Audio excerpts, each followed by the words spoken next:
बिहार में जिस तरह से अभी आप सबों ने देखा कि एकमात्र छपरा जिले में जहां 5 दिन के अंदर सैकड़ों लोग दुनिया को छोड़ करके विदा हो गए, सैकड़ों लोग मर गए और बिहार के मुख्यमंत्री जी सदन में, बिहार विधानसभा में जिस तरह अमर्यादित शब्दों का रख रहे हैं, ये हम बिहारियों को कहीं ना कहीं शर्मिंदा कर रहा है कि आखिर जो मृत हो गए वो सबको अपराधी ठहरा रहे हैं, वो सबको कह रहे हैं कि जो शराब पिएगा वो मरेगा। मैं नीतीश कुमार जी से जानना चाहता हूं कि क्या बिहार के अंदर ही लोग शराब पीते हैं क्या?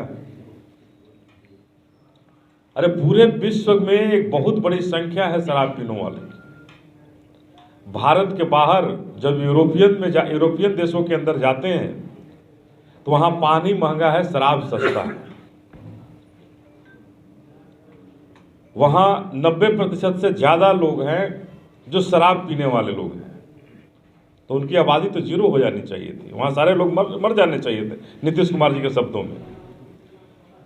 मैं जानना चाहता हूं क्या शराब पीना अपराध है?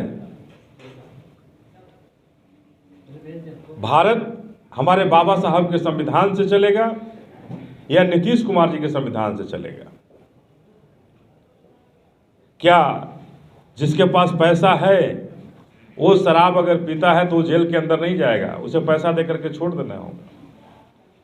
और हम शोषित दलित वंचितों के पास पैसा नहीं है तो हमें जेल में ठूंस दिया जाएगा। सालों साल हम जेल के अंदर सड़ते रहेंगे क्योंकि हमारे पास पैसा नहीं है, हम बाहर कैसे आएंगे? हमारे बाबा साहब के संविधान में तो ऐसा कोई कानून नहीं बनाया गया था, फिर ऐसे कानून को तरजीह क्यों दी जा रही है? जनतांत्रिक विकास पार्टी स्पष्ट रूप से कहना चाहती है कि बिहार में शराबबंदी पूर्ण रूपेण हर दृष्टिकोण से फेल है और नीतिगत रूप से किसी भी दृष्टि से बिहार में शराब कहीं से भी आता है, अगर नीतीश कुमार जी के शराबबंदी के बाद से भी आता है तो नीतीश कुमार ने कहा था कि थानेदार को निलंबित कर दो, थानेदार को डिस्चार्ज कर दो, नौकरी से हटा दो। लेकिन अगर आज शराबबंदी के 7 साल बाद भी अगर शराब मिल रहा है तो क्या केवल इसके लिए थानेदार जवाबदेह हैं? क्या केवल इसके लिए थानेदार जवाबदेह है कि थानेदार की ही जवाबदेही होगी कि बिहार के अंदर क्यों शराब मिल रहा है? मुख्यमंत्री की क्या जवाबदेही है? क्या सरकार की कोई जवाबदेही नहीं है कि बिहार के अंदर क्यों शराब मिल रहा है हमारे 7 साल के बंदी के बाद भी? तो कहीं ना कहीं ये कानून, कहीं ना कहीं ये नीति जो बना ये गलत नीति था। तो मुझे ऐसा लगता है कि ये शराबबंदी करके ये 4000 करोड़ से ज्यादा का जो राजस्व है इसको लूटने का सरकार ने काम किया है। 6 साल में 2016 से 1 अप्रैल 2016 से 22 तक 6172 लोगों की मौत होती है पूरे भारत में। शराब पीने से, जहरीली शराब पीने से 6162 लोगों की मौत होती है। मुझे ऐसा लगता है कि अगर सरकार, बिहार सरकार सही मामले में अगर इस बिहार की अगर रिपोर्ट को उजागर करे तो हमें ऐसा लगता है कि इन 6 सालों में बिहार में कम से कम 3000 लोगों की मौत हुई होगी शराब पीने से। हर जिला में, जिस जिला में जाइए आंखों की रोशनी चली गई है लोगों की, काफी बड़े पैमाने पर गई है, लीवर खराब हुआ है लोगों को। कि मुख्यमंत्री जी शराब नीति की समीक्षा करें और अपने पद से जो सैकड़ों लोग मरे हैं इसके जवाबदेही लेते हुए इस्तीफा दें और उन सैकड़ों परिवार को जो 4 लाख रुपए मुआवजा मिलता है वो मुआवजा मिले। चूँकि मैं ये कहना चाहता हूं कि जहां भी पहले भी अगर लोग मरे हैं, चाहे किसी जिला में मरे हो, वहाँ मुआवजा मिला है। तो अगर बड़े पैमाने पर लोग मरे हैं तो वो अपराधी नहीं है। शराब अगर एक दिन पी लिए तो इसलिए वो अपराधी नहीं हो गए, उनका परिवार अपराधी नहीं हो गया। अगर उस परिवार को चलाने के लिए इस विपत्ति के समय में उसे मुआवजा मिलना चाहिए।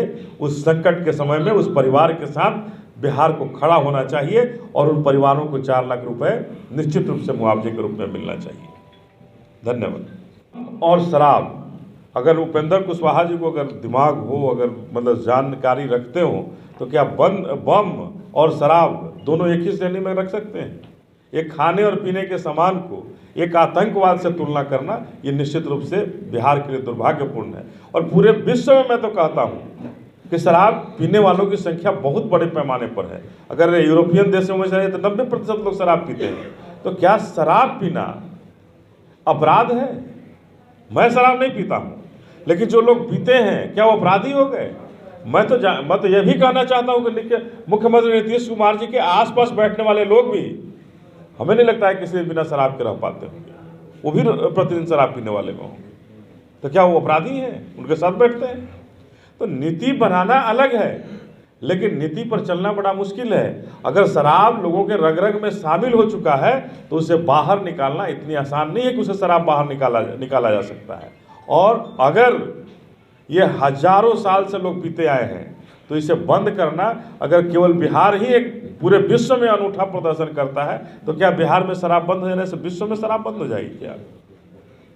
एक सवाल है कि बिहार को नया डीजीपी मिला है, क्या लगता है? क्योंकि कड़क